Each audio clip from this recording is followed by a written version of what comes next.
बोलिए द्वारकाधीश भगवान की जय हो। आज का प्रसंग है भक्तवर श्री भगवान दास जी तुंबर की कथा। आशा करते हैं आप इस प्रसंग को अवश्य ही पसंद करेंगे।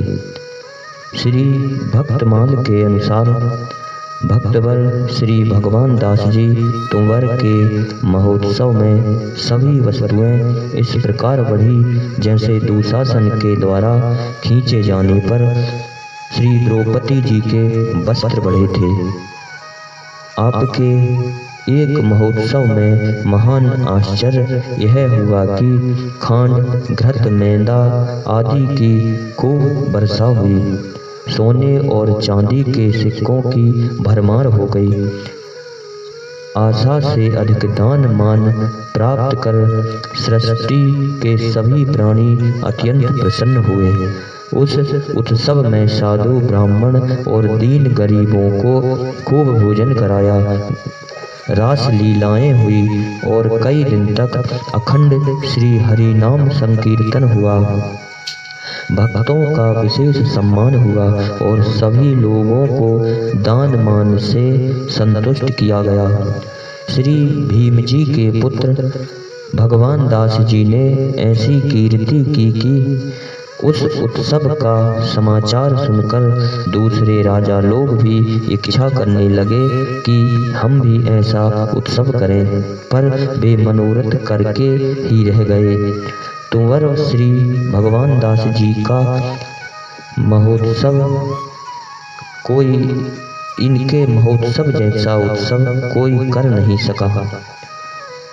श्री भगवान दास जी तुंवर पांडुवंशी क्षत्रिय थे। इनके पिता पाटन से आकर गांवडी में बस गए थे। छंद 99 में सोम भीम आदि का जो उल्लेख है वे सब इसी राजवंश के हैं। यह वंश जयपुर राज्य के उस प्रदेश के गांव में फैला हुआ है। गांवडी में पश्चिम की ओर 3 कोस की दूरी पर भूदौली गांव में अपने एक कुटुंबी घराने में भीम जी ने अपने पुत्र भगवान दास को दत्तक के रूप में दिया था। कुछ दिनों के बाद उस घराने में एक पुत्र का जन्म होने पर भगवान दास जी ने अपने आप ही वहां से पृथक होकर भूदौली से 10 मील दूर दक्षिण में अपना स्वतंत्र शासन जमा लिया। उस गांव को चिपलाटा कहते हैं। आप बड़ी उदार प्रकृति के थे। जिस घराने में आप दत्तक रूप में रहे थे वहां की एक राजकुमारी मारवाड़ में ब्याही थी। एक बार परिस्थितिवश उसने अपने पीहर भूदौली वालों से सहयोग चाहा। जब वे सहायता ना दे सके तब उसने आकर भगवान दास जी से कहा। आपने उसे 13,000 बीघे भूमि दे दी। कालांतर में स्थिति सुधरने पर उसने उस भूमि को लौटाना चाहा। तब इन्होंने कहा कि मैं दान देकर फिर वापस कैसे लूं। भूदौली वालों ने उस जमीन को ले लिया। आप ऐसे दानी थे। एक बार पिता ने विनोद में ही आपसे कह दिया कि तू पाटौदी को जीत सकता है। आपने उसे सत्य करके दिखा दिया। नार नौल के पास पाटौदी के युद्ध में आपकी विजय हुई। आपकी अंतिम घटना बड़ी महत्वपूर्ण है। एक बार बहन की सहायता के लिए बनेटी गांव में गए हुए थे। वहां भयंकर संग्राम हुआ। विपक्षियों के प्रहार से आपका सिर कट गया, पर वहां गिरा नहीं। वह कोसों दूर चीपलाटा में पहुंच गया और घोड़े पर स्थित धड़ ने युद्ध करके विपक्षियों को पराजित कर दिया। दर्शक आश्चर्यचकित हो गए। किसी अपवित्र स्त्री की छाया पड़ने से धड़ घोड़े से नीचे गिर पड़ा। बनेटी की संग्राम भूमि में आपका स्मारक जुझार बना है। चीपलाटा में भी पहाड़ी पर घोड़े पर सवार आपकी प्रतिमा है, जो उपर्युक्त घटना को सत्य प्रमाणित कर रही है। उस पहाड़ी पर बने मंदिर में आपके चरण चिन्ह हैं। वहाँ जल के 2 टाँके भी हैं। गांव में एक चबूतरा है जो भगवान दास जी की परस के नाम से प्रसिद्ध है। प्रतिवर्ष भाद्र शुक्ल पंचमी को उनकी स्मृति के रूप में एक मेला भी लगता है। वैशाख शुक्ल पंचमी को भी जनता उनकी मनौती मानती है। दोनों उनके जन्म और निधन की तिथियां हैं। यहाँ लोगों के मनोरथ सिद्ध होते हैं। किसी किसी को उनके दर्शन भी हो जाते हैं। आसपास की जनता में अपार श्रद्धा है।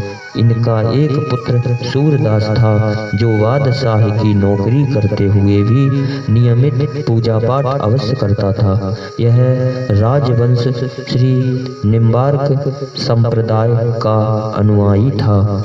नंदगांव में रहने वाले श्री नाफा दास जी से यह घराना दीक्षा लेता था। श्री भगवान दास तोवर का यह दृढ़ नियम था कि वर्ष के बीतने पर मथुरापुरी आते थे। वहाँ एक बहुत बड़ा महोत्सव करते, उसमें बहुत सा सोना लुटाते थे। इस महोत्सव में वे पहले साधु संतों को भोजन कराते, उन्हें वस्त्र पहनाते। उसके पश्चात ब्राह्मणों को बुलाकर उनका भी स्वागत सत्कार करते। ब्राह्मणों को यह अच्छा नहीं लगता। वे प्राय मन में नाराज रहते। भाग्यवश कोई ऐसा समय आ गया कि श्री भगवान दास जी की आर्थिक स्थिति बिगड़ गई, धन की कमी आ गई। ऐसी हालत में भी आप अपने प्रण को पूरा करना चाहते थे, इसलिए मथुरा जी आए। इनके मन में विचार था कि इस बार छोटा उत्सव कराऊंगा। मथुरा के जो असाधु ब्राह्मण लोग इनके उत्सव से दुखित होकर इनसे द्वेष करते थे, उन्हें सुख हुआ और लोभ बढ़ा। उन लोगों ने निश्चय किया कि अब ऐसा समय है कि हम लोग आपस में ही संपूर्ण धन बांट लें और भगवान दास की निंदा करवा दें। श्री भगवान दास जी तुमर ने ब्राह्मणों को बुलाया और जो कुछ अपने साथ धन लाए थे उसे बड़े आदर सम्मान के साथ ब्राह्मणों को सौंप दिया। उन लोगों ने धन की गांठ बांधकर अपने पास रख लिया।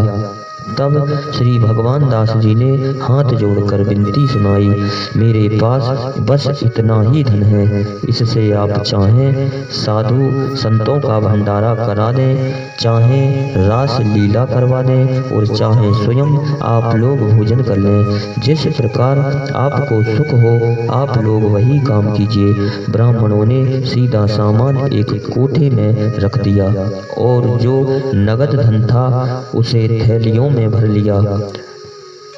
ब्राह्मणों को बुलाकर देने लगे। एक एक को 20-20 गुना सामान देने लगे। उनके मन में था कि किसी प्रकार सीधा सामान कम पड़ जाए और भगवान दास की निंदा हो जाए, परंतु भगवान की कृपा से यह लीला द्रौपदी चीर हरण की तरह हो रही थी। वे जितना देते थे उससे 100 गुना सीधा सामान और थैली में धन बढ़ता जाता था। देते देते और लेते लेते लोग थक गए। भक्त और भगवान की अपार महिमा का सबको प्रत्यक्ष ज्ञान हो गया। इन्हीं शब्दों के साथ बोलिए श्री भगवान दास जी महाराज की जय हो।